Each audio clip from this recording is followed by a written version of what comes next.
Inflation അഥവാ പണപ്പെരുപ്പം. എന്താണ് ഇൻഫ്ലേഷൻ?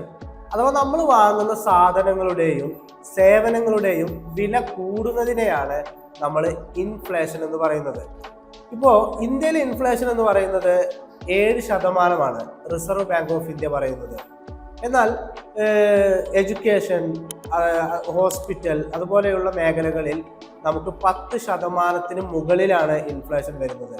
ഇപ്പോൾ നമ്മുടെ വീട്ടിലേക്കുള്ള പലചരക്ക് സാധനങ്ങൾ ഒരു 3 വർഷം മുമ്പ് നമ്മൾ വാങ്ങിയത് ഒരു 2000 രൂപക്കാണെങ്കിൽ അതേ സാധനങ്ങൾ ഇപ്പോൾ വാങ്ങുന്നത് 3000-ന് മുകളിലായിരിക്കും. ഇതിനൊക്കെയാണ് നമ്മൾ ഇൻഫ്ലേഷൻ എന്ന് പറയുന്നത്. ഇപ്പോൾ നമ്മൾ ഒരു 5 ലക്ഷം രൂപ ഒരു 5 വർഷം കഴിഞ്ഞിട്ട് എന്തെങ്കിലും ഒരു ആവശ്യത്തിന് വേണ്ടി മാറ്റി വെക്കുകയാണെങ്കിൽ അതിൻ്റെ മൂല്യം ഒരു 4.5 ലക്ഷം രൂപയായി ചുരുങ്ങിയിട്ടുണ്ടാവും. അതിനാണ് നമ്മൾ ഇൻവെസ്റ്റ്മെന്റ് ചെയ്യണമെന്ന് പറയുന്നത്.